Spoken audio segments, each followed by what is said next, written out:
I thank my colleague. Senator Young is next. Thank you, Chairman. I thank our witnesses for being here today. Before I dive into some specific lines of inquiry, I want to embrace Mr. Lincecum's message, which is we need more trade relations with more partners around the world, whether those are bilateral or multilateral or plurilateral agreements is less important to me at this point than the fact that we're striking more agreements, because other countries are as well. Much of my recent work in Congress has been as it relates to supply chain resiliency and what we're calling economic security, which of course has a direct impact on our national security. And it's lost, it seems, on certain members of this administration, as well as some in my own party, that we compete with adversaries. But the other side of it is we need to cooperate with friends and allies. Part of that cooperation is just coordination of critical inputs, but it's also by establishing free trade relations. It makes us more resilient when there are supply chain interruptions. Moving on, GSP renewal is something I'd like to dive into. It's critical for companies in my state of Indiana. They have paid over $60 million in extra tariffs since the program lapsed. The competitive need limits, or CNLs, which are built-in thresholds that trigger the removal of a product from GSP, need fixing. I was glad to see the House Ways and Means Committee pass some improvements. However, I'd like us to go further. From specialty woods used by the RV industry, travel goods, or industrial components used by Hoosier manufacturers, current CNLs eliminate duty-free treatment for products that have proven to be the most beneficial under GSP.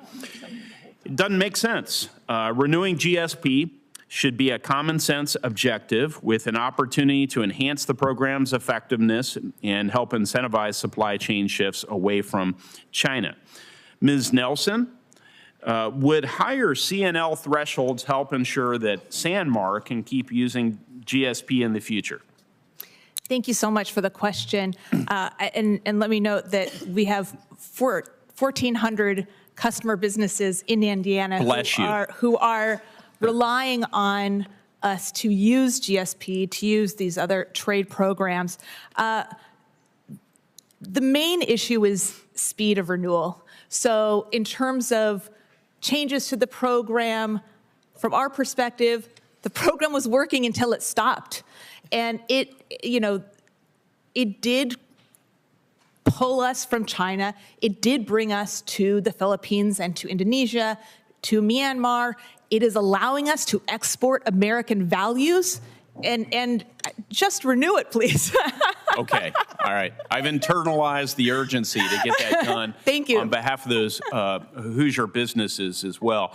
Mr. Lincecum, if you could just very briefly discuss more broadly how artificial caps, like CNLs, competitive need limits, limit the usefulness of GSP both as a development tool and for the beneficiaries. Of course. But first, Senator, let me say, using the term plurilateral, you're officially a trade geek. Welcome to the club.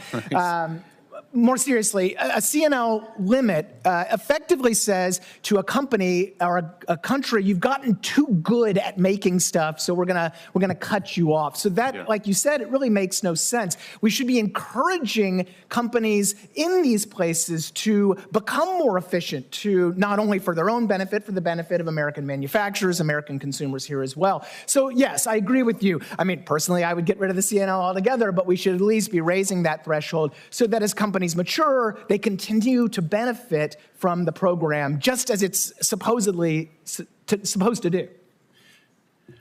Thank you so much. And before I close here, I want to recognize Senator Coons's leadership on AGOA and recognize relatedly that it takes an average of 16 years to bring a new mine online here at home.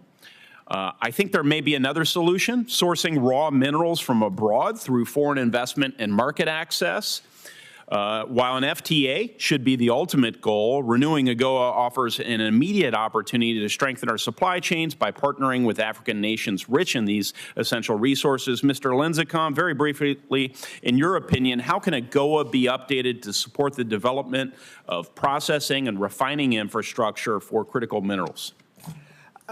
Thank you, Senator. I'll have to get back to you on the details of that. But again, I'll just say generally that, yes, this makes really great sense that you're leveraging the comparative advantages of these African nations in the very minerals that are supposedly critical to the future and the production of a lot of environmental goods. It makes perfect sense to be incorporating those into the agreement. I'll look forward to that response, sir. And Ms. Leiser, if you would like to submit a response to that question, I would certainly welcome that as well.